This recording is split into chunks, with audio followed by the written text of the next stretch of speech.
Hey guys, before we get into the video, I just want to mention that this video is sponsored by Raise Energy. Raise Energy is an amazing energy drink that doesn't have the crash and it doesn't have carbonation, which is huge for me because all the big brands have carbonation and I can't do that. So I'm very happy to be able to support Raise Energy, have Raise Energy support me.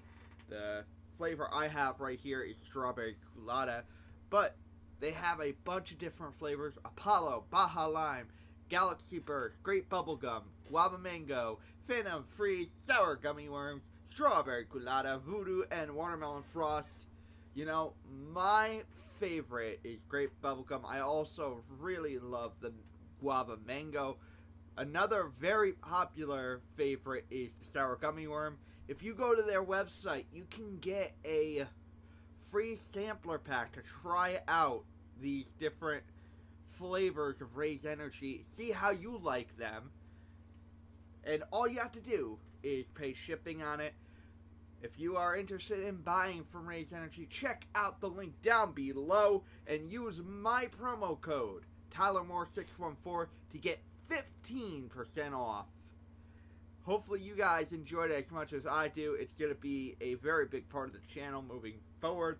You'll see me drinking this in a lot of the upcoming videos that aren't the gaming videos, because those have been recorded, a lot of them in advance.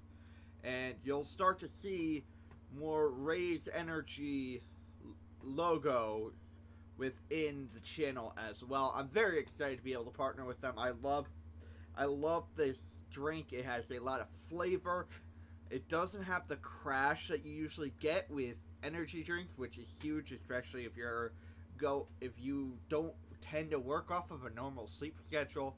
And the biggest thing for me is the lack of carbonation, or the very little carbonation, I should say, that is there. It also, a very cool fact, is it has 0 sugar. So check out Raise Energy, check out the link down below, and please, if you decide to purchase a bunch, use my promo code TylerMoore614, all the info down below, and you can also get the sampler pack, just pay shipping. Now on to the video, guys. Hello and welcome to another brand new video right here on the channel. It's time for our weekly Let's Chat, and I kind of want to talk about Comic-Con at home this week. I only have gotten a chance to check out a couple of the different panels. I got to check out the Upload panel, which was great to see some of those characters talking about the series and the differences in terms of wealth distribution and everything. And it was cool to kind of watch the Agents of S.H.I.E.L.D. panel as well, considering I've been a fan of Agents of S.H.I.E.L.D. since the very beginning. It has become a weekly watch for me. I watch it absolutely live. So it was kind of cool to kind of hear about the science within the show, how it relates to actual science within the world. Get to hear talk from Elizabeth Henstridge, who plays Gemma Simmons, and the guy who plays Enoch within the show, especially coming off of the amazing episode that Gemma had directed, and in which Enoch chose to sacrifice himself. Spoiler alert. So it was really cool to kind of see them appear after an intense and insane episode. There's a lot more that happened with Comic-Con at home that I do want to check out. All of their panels are available on their YouTube page, which can be found down below. It'll be one of the first links down there. But I just want to talk about how much more accessible Comic-Con at home is compared to typical... Sorry, I'm just trying to read. Compared to typical Comic-Con, I love the in-person essence of the different Comic-Cons. I've never attended, like, San Diego Comic-Con, this was more based off of. I've never attended New York Comic-Con either. Both of those are on my bucket list. I've attended it in Connecticut. I've attended cons in New Jersey.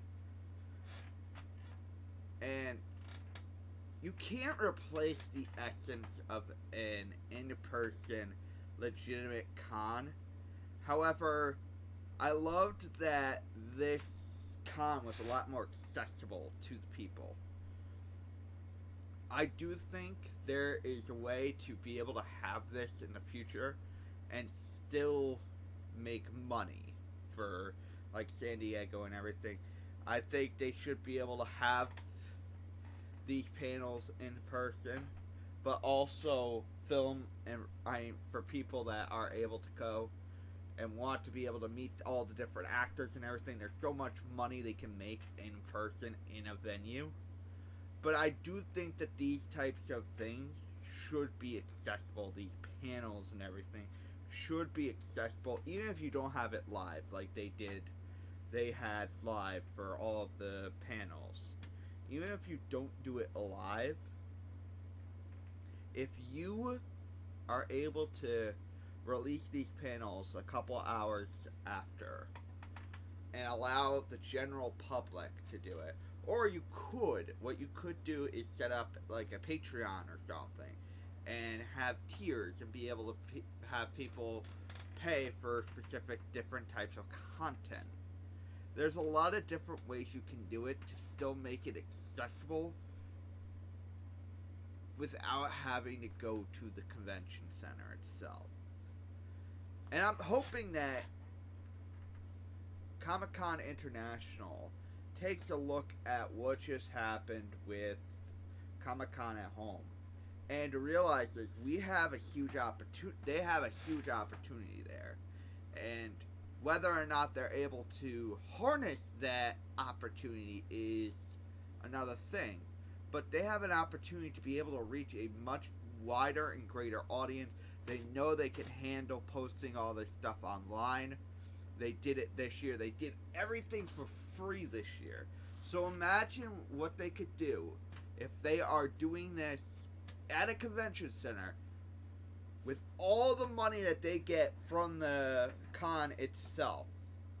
Imagine if they did that and charged people, not a lot, but maybe $5 a panel to watch a specific panel. You could make a good amount of money while still making these things very accessible to the general public.